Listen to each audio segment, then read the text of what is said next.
Lisa Mosbey, your host. I want you to grab your coffee or your tea. Today it's fall and it's warm out, and I have my lemon tea. I don't know where you're seeing it, but I have my cup of lemon tea in my background here.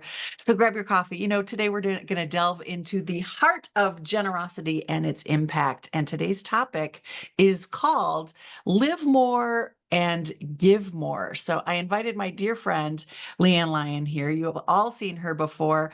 She's my friend and she's my business partner. She's a black belt in karate. That's what I'm going to leave you with. So don't mess around. This lady knows her stuff, and she has the heart of gold. She has generosity to fill a stadium, and I couldn't think of a better person to have this conversation with. It showed up in my executive meetings this week in my executive networking group that happens from 7 to 8 a.m. Central Time. We were talking about giving, and I just didn't get enough of it. And I called LeAnn. It's like, I want to talk to you. I want you to bring all of your thoughts, your books, your ideas, your scriptures. Let's dive into this conversation. So LeAnn also has a show on Win Women TV, and it's called Lead with LeAnn. So please check her out over there. In the meantime, welcome, my dear. I'm so glad you're with me this morning. I love spending time with you. You know that. We have mutual fan clubs. When you have friends in your life who you just adore and you can't imagine your life without them, that's where you are. Oh, well, thank you. And the same. I've been trying to put together a reel on Facebook, and Facebook keeps like timing out every time I do it. And where I'm putting in pictures of blessings, and when I say blessings, people who are blessings in my life, and you're right in there, like right towards the beginning. But yeah, Yeah. I just can't get the reel to go through, and I don't know what the deal is. So I'm like, okay, well, I'm Oh, not meant to publish it today. I'll do it another day. It's all good. yeah. That's interesting when it happens. Sometimes you wonder, things show up for a reason. Yeah, Maybe there's a new edition that needs to go in that reel. Who knows? I'm sure God has a maybe. plan for it. Yeah, yeah, You I know, do. uh, I'm trying to think of where we should start with this. Do you want to share a personal story of giving significance that kind of impacted your life? I know you have so many of them, and maybe that will launch us into our conversation. Yeah, there's a couple of things. And I'll give a really recent story. And that was, I was raised a Christian. I grew up in the Lutheran church, and I always gave my little offering. And when we had children, we would give them an allowance and we'd teach them to tithe. But I don't know that we were fully tithers ourselves. And so I started praying over this, and I was like, we should. And one day my husband turned to me, he says, "What do you think about tithing?" I'm like, yes, and I'd been praying about it for months. And then, but times get crazy or expenses come up, and sometimes it's the first thing you kind of put off to the side. And then I launched a new business, and I was like, "Oh, you should be tithing, I should be tithing." And I just kept resisting it. And then I was reading a book. I have an advanced copy of an amazing book coming out. Um, and in the book, she says, I had to die to selfishness, being offended, self-comparison, and my weaknesses. And it just hit me like, and tithing. Like I had to die to not tithing. And and actually in her same Bible study, she leads a Bible study on Wednesday mornings, 10 a.m. Central, and we're focused on this book, 30 Life Principles. And the third, we're on which chapter?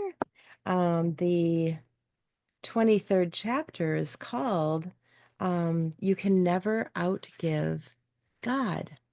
And the reminder that we're only giving back a portion of what he's actually provided us in the first place. And right there, I was like, done. I'm done. I'm done with the sin, which is really how I see it. And I'm like, oh, I am completely relieved of this kind of underlying, just knowing I should be doing something different. I've had those aha moments a lot lately, by the way. Yeah. And just what a freedom it actually feels. So now when income comes into my business, I just boom, boom, shoot 10% back out, and I forget about it.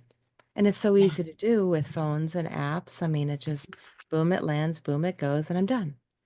Yeah. Yeah. And even churches have it set up. So if you do receive your salary as an automatic deposit into your account, it can come in and it can go right back out. You can set it up with an electronic funds transfer. I know my church does that. So Yeah, so you if can you have it know you're set going to get paid on certain days, right. Yeah.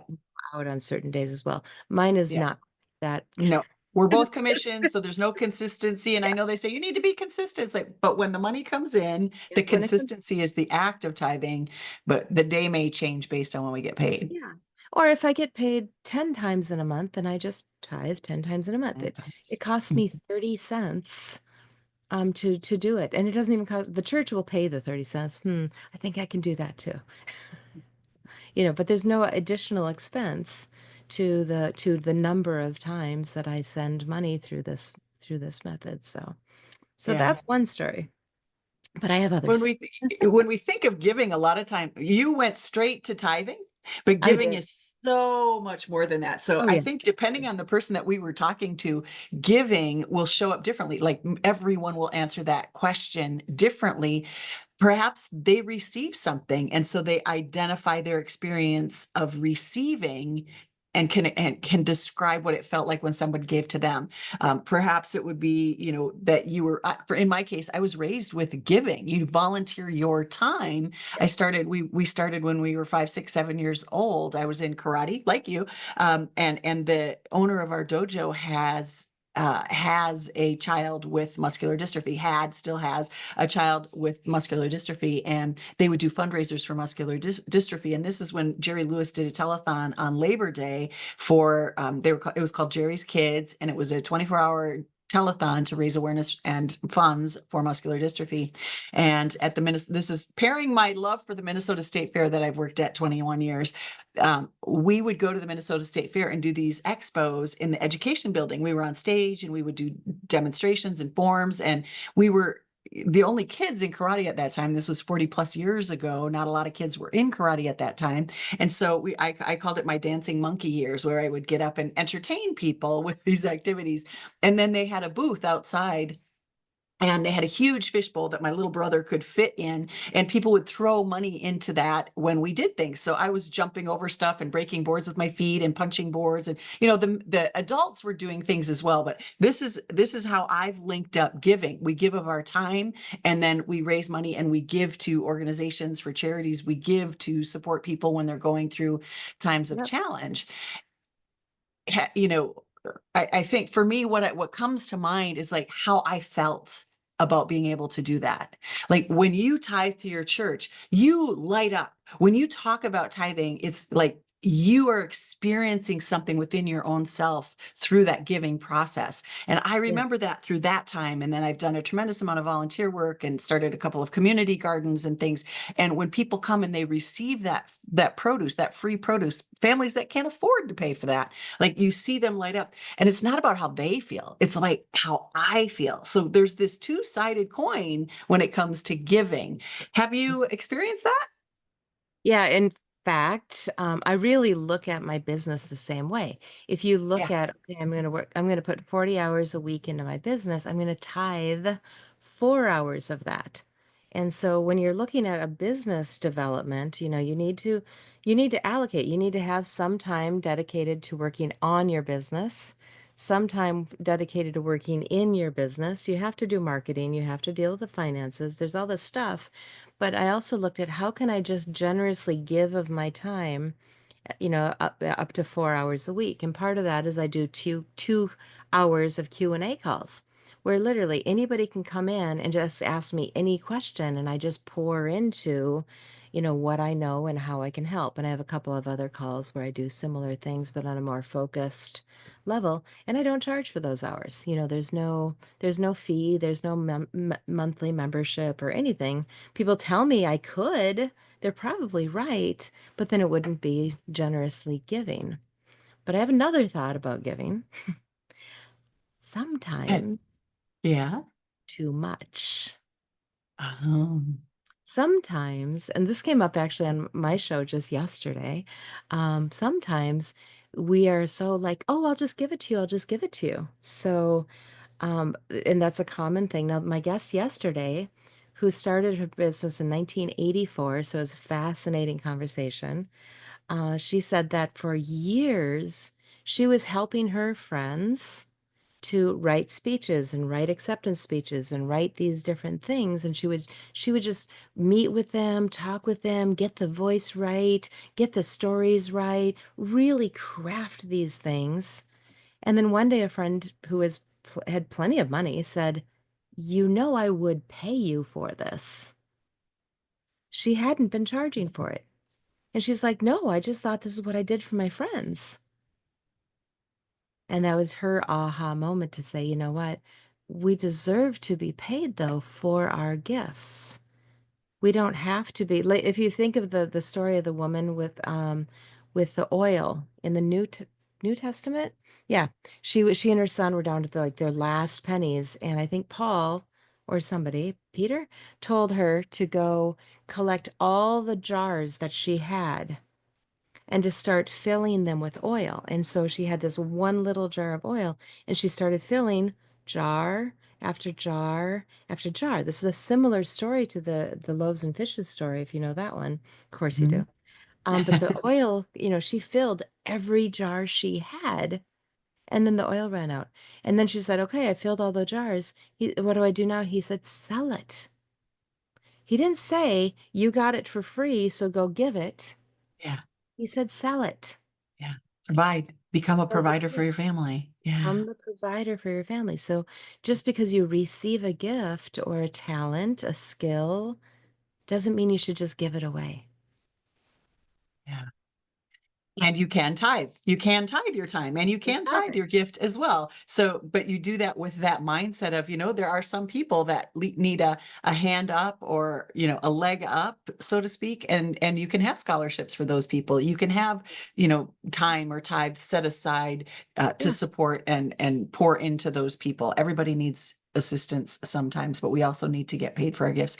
Is there a more effective way to encourage other people to embrace a giving a giving mindset?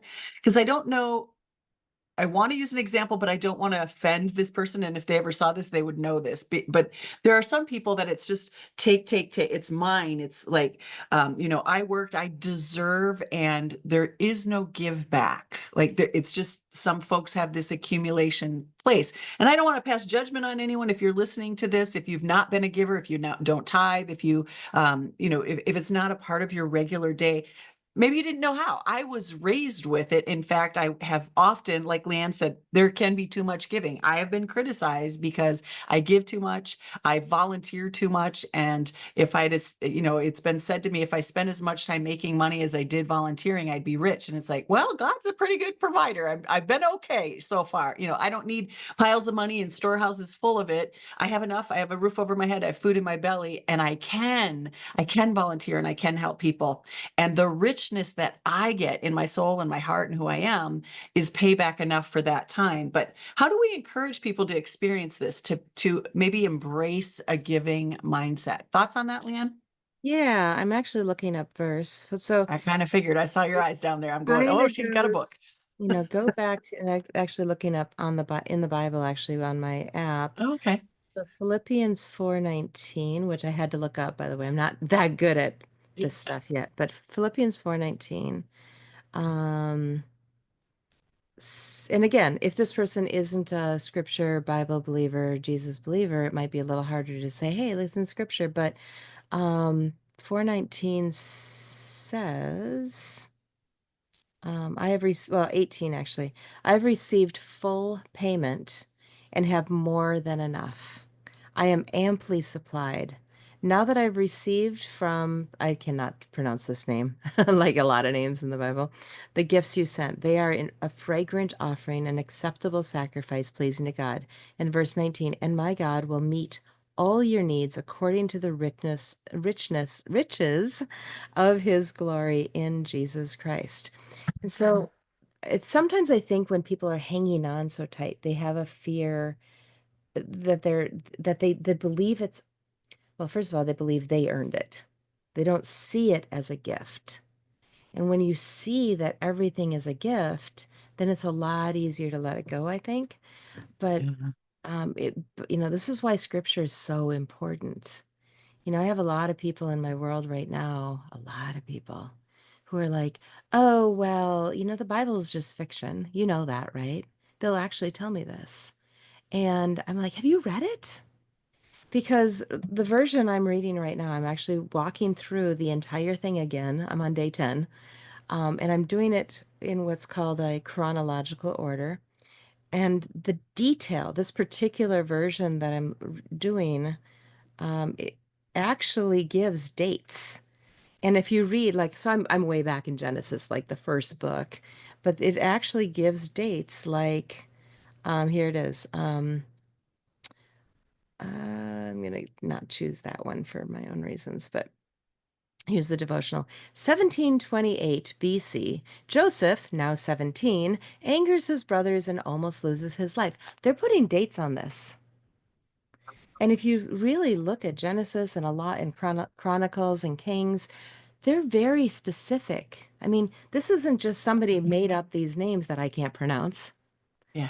These are actual That genealogies lived on the planet. that Yeah, lived that lived on the on Earth. planet. Yeah. And so, and they're actually putting dates to these things. And so people are like, oh, Noah, that was a, that was just a, no, there's a date on here.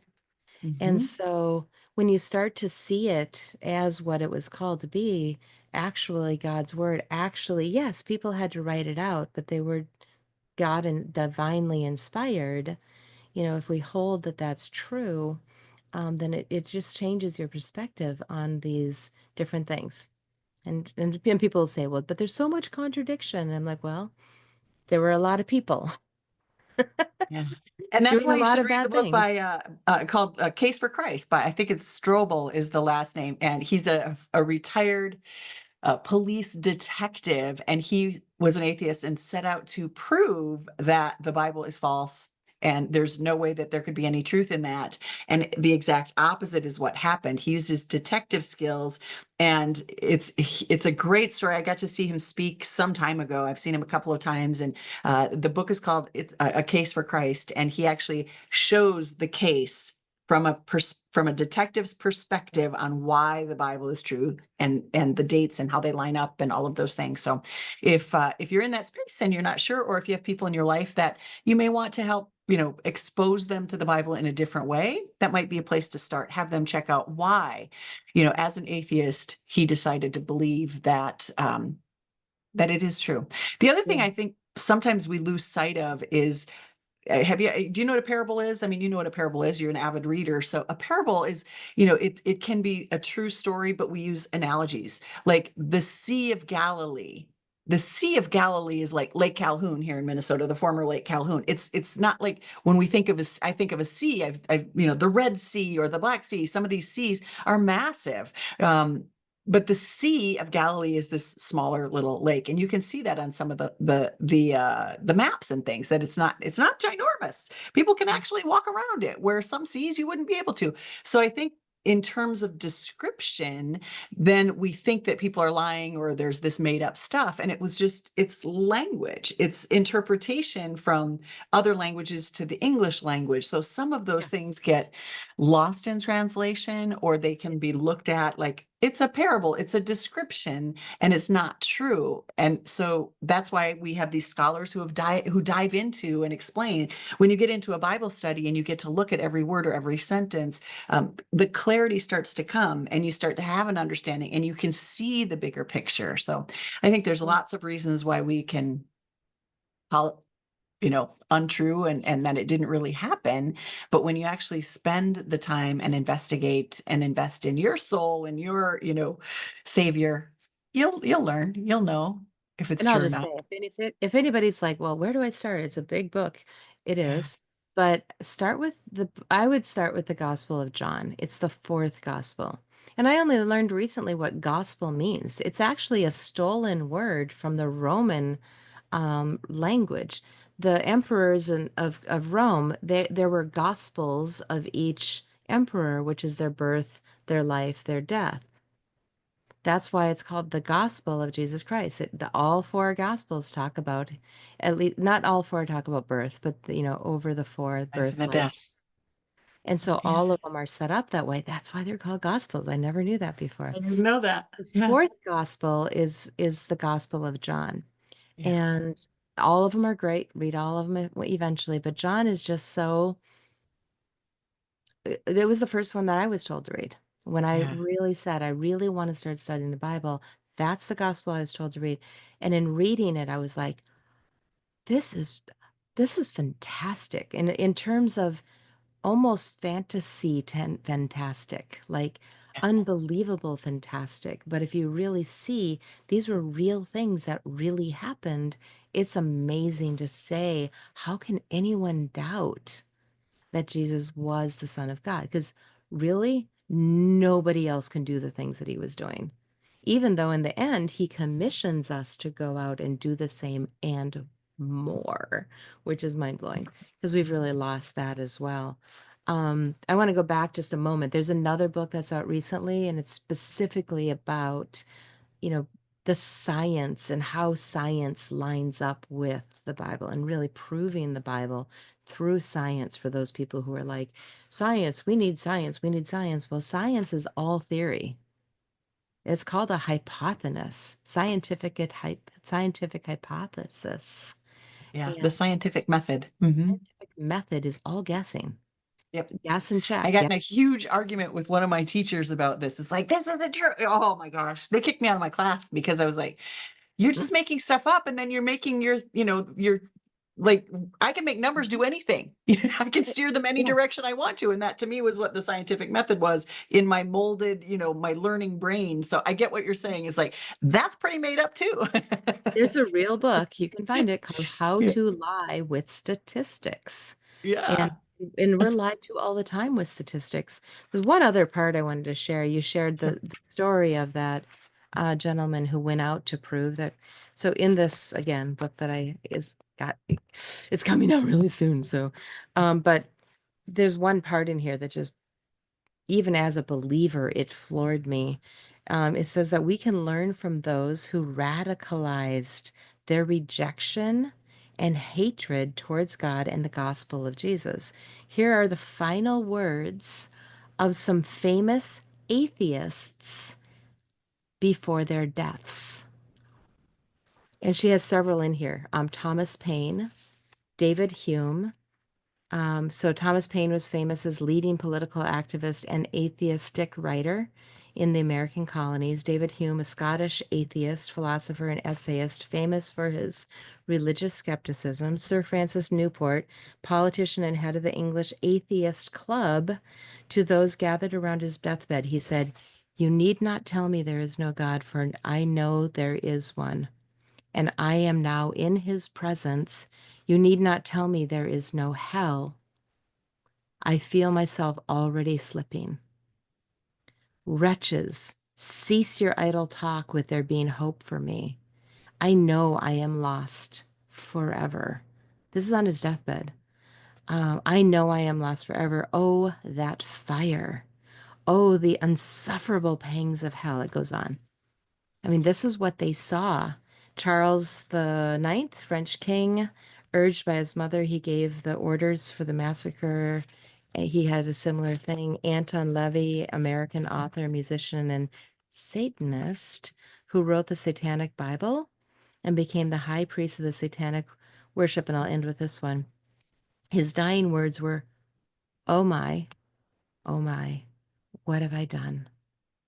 There is something very wrong." Oh, So I'm like, oh, I've never heard those things before, but yeah. but it's taught, it's biblical that that is real. And these people who rejected it all their lives discovered it as they slipped into it forever. Forever. That's a mighty long time. And I'm here to tell you, oh, I'm from Minnesota. Yes, That's Prince. Prince. Yes, Prince. I was quoting Prince suddenly. Oops. But yeah, Yeah. yeah, Let's pull it back into to giving. So how yeah. does this how does this align with giving more and living more? Yeah, I just think, giving is part of what we're called to do. And again, I believe when you're talking about your person, start with something small and just say, you know what, maybe let's do a project. Let them experience the joy of giving if it's Hmm. at all possible. Bring them into a Feed My Starving Children event, which is fun. They got music, you're doing something, it's social. Find a way to let people experience it. And don't just bring them in and then let it go. Find a way to bring it back to saying, how did you feel while you were there? Did you Yeah. notice a lightness of heart? Did you notice a joy, if you will? Every day right now, I'm putting little videos on my stories, and this whole week, I'm specifically picking songs that have the word joy in them. Every single day, I'm using a word that's joy, so I'm excited to do it. I'm getting better and better at my stories on Facebook. Yeah. I haven't Um, done it yet. I will do it. I'm gonna learn it. I'm diving yeah, into it. yeah, Um, yeah, how does this affect communities? When you said take him to feed my starving children, my nephew Dominic, for one of his birthdays, he was pretty young, yeah. maybe preteen, and was like, "What do you want to do for your birthday?" And I don't know if he'd seen pictures of me doing it, where I had gone with a church group or different groups where we were packaging up food that was going to be delivered, and he wanted to go right here in Bloomington, Minnesota, to it's the Feed My Starving Children place where we're bundling up and packaging up food for his birthday, and we brought friends with, and I don't know how many of us went. There was a handful of us that went and did that, and it was so amazing.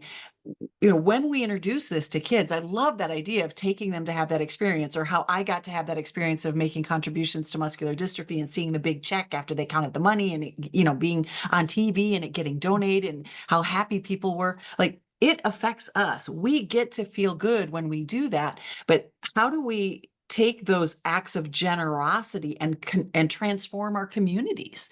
I see that in the community garden here. I'm not far from one of them that I worked at in River Falls, Wisconsin. The people that work there, they show up because they know that food gets donated to the food shelf, and some of the folks that receive it come out there and work and volunteer, and they're so grateful. We can actually transform communities by involving folks in, contributing and volunteering within their communities, giving back to their communities. But how do we get started? Like, what creates the mindset? What causes people to take this action? And you can speak from kind of your experience on how you get involved and why you do it, how it makes you feel. I think it starts with invitation. And likewise, one of our daughters, at least one, probably both, had a Feed My Starving Children birthday too.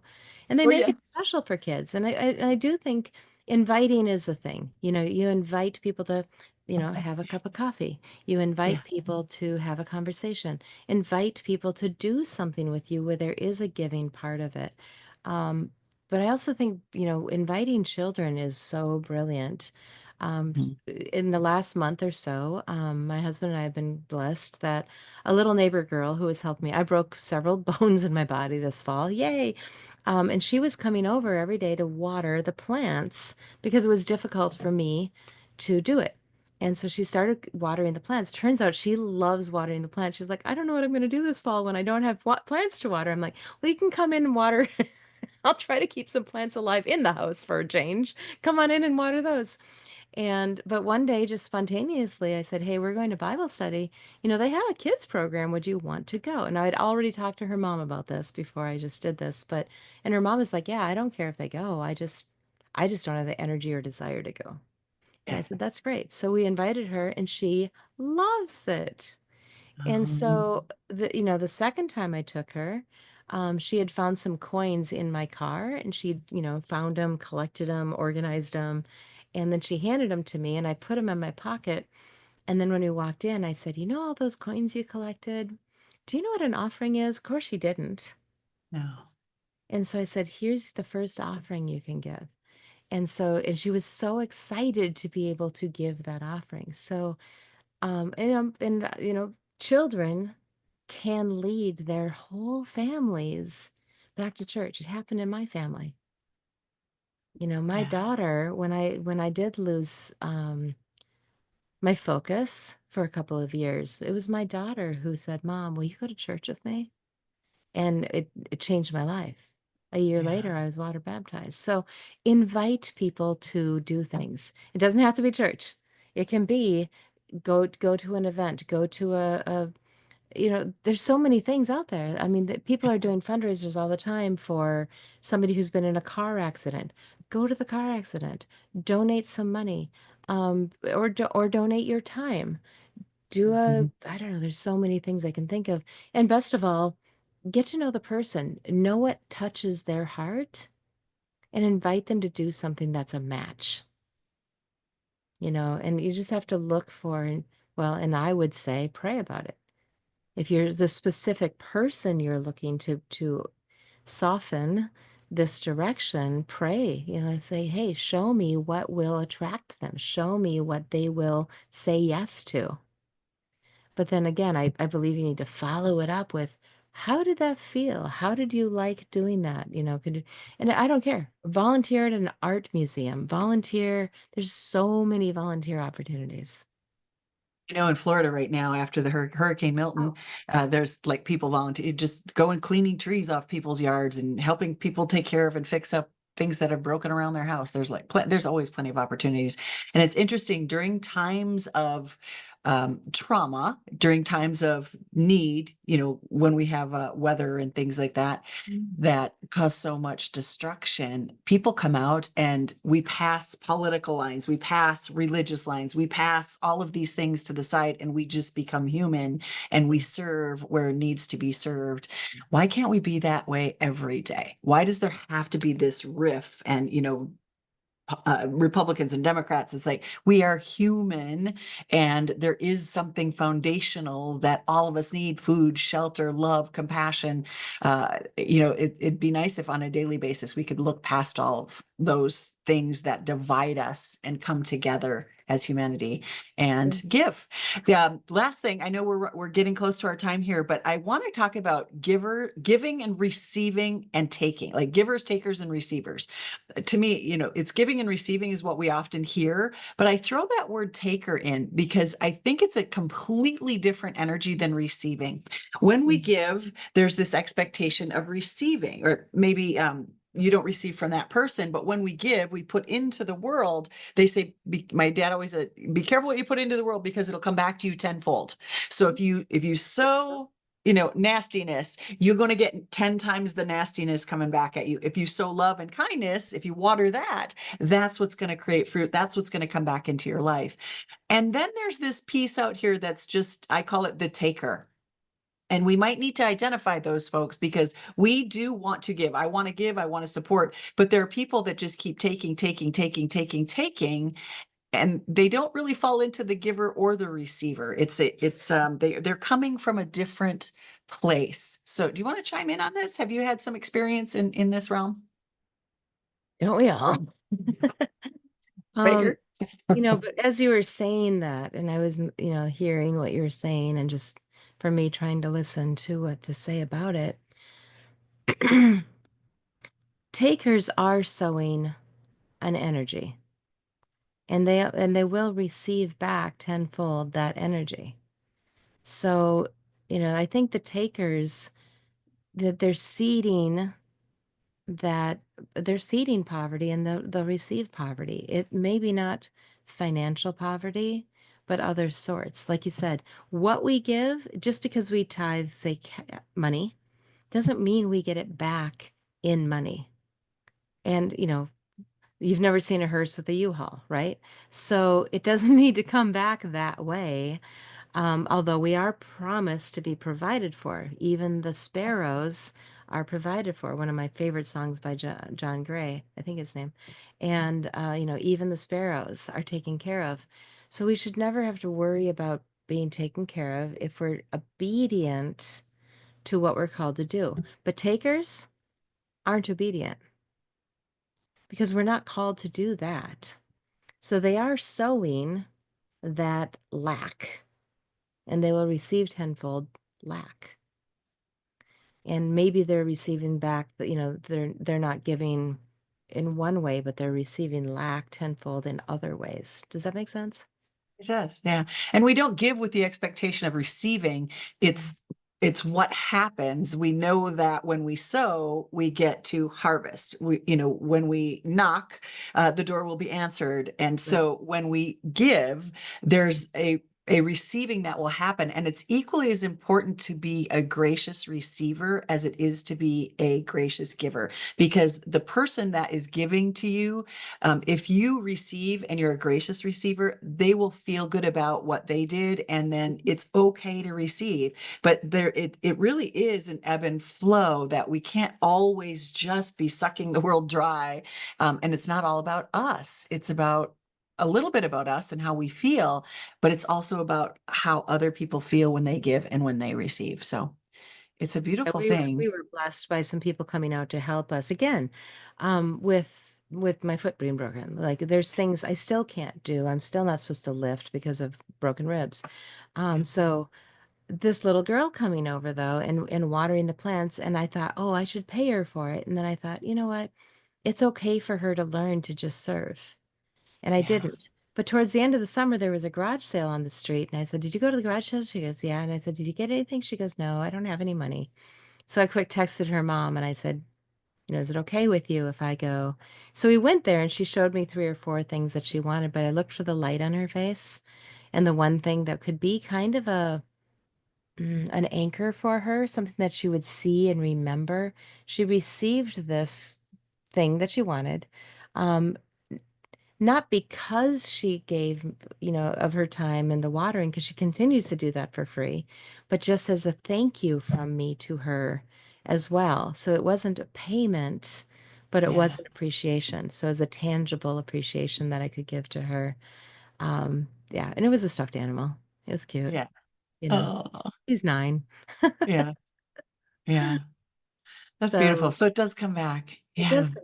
Yeah, And yeah. I was there when she was watering earlier this week, and Yay. she just lights up, like she's running around and getting the water and Yeah. doing the plants. And yeah, she was just having such a great time. Like she was being filled up. Her cup was being filled by being able to do that for you. And you could see it because she was just glowing about, it's time for me to water the Yeah. plants. And now her older sibling reached, she was there. We had a bonfire and came over, whatever, but she lost something. She lost her headset and she was texting me at night. She's like, I can't find it. And I'm like, you're welcome to come over, bring a flashlight. And she goes, okay, thank you. Wasn't there. So I started brainstorming, like, where else did like, how do I know where a 15-year-old left her headset, right? But I'm brainstorming. I'm like, well, did you check here? Did you check there? And, I gave her some ideas that she couldn't check on that night, but she checked the next day, found them. And Oh, again, I received a thank you text, which just goes to really good parenting too, by the way. But it brought joy to me that I was able to help her, you know? yeah, So just look for the joy, there's so yeah, much joy to be found when we can help others. there is. Well, we're at the end of our time, darling. Where can people find you? I know I announced your show at the beginning, Lead with LeAnn here on winwinwomen.tv, but where else can people find you? How would you like people to get in touch with you if they want to continue this conversation with you? The easiest way is probably through my own website. My first name is spelled Leann. My last name only has 4 letters. It's Ly as in yellow, O-N. So leannlyon.com. Very easy. And from there, though, you can find me on social media. I'm on Facebook quite a few ways. YouTube, I have a YouTube channel celebrating. I have doubled my subscribers in the past month. Yay! And, I do a lot of content over there. Um, you know, just branching out. So Well, that's thank you fun. so much for joining me once again. All right, folks, that's a wrap. My name is Lisa Mosby. I'm the host here at Living with Favor, and you can find me at lisamosby.com, and that's Lisa, Mosbey.com. There you can book 15, or I think I have it up to a 30-minute call because I can't even talk to you in 15 minutes. So book a 30-minute call. Let's talk about your social media. If you are an entrepreneur and you would like to improve your message, use a little bit of AI assisted posting in your social media, I'm here to help you with that. Please reach out and we'll talk about take a look at what it is you're doing and how we can improve it or enhance it. All right. Have a great week and we'll see you next week. Come on back, everybody.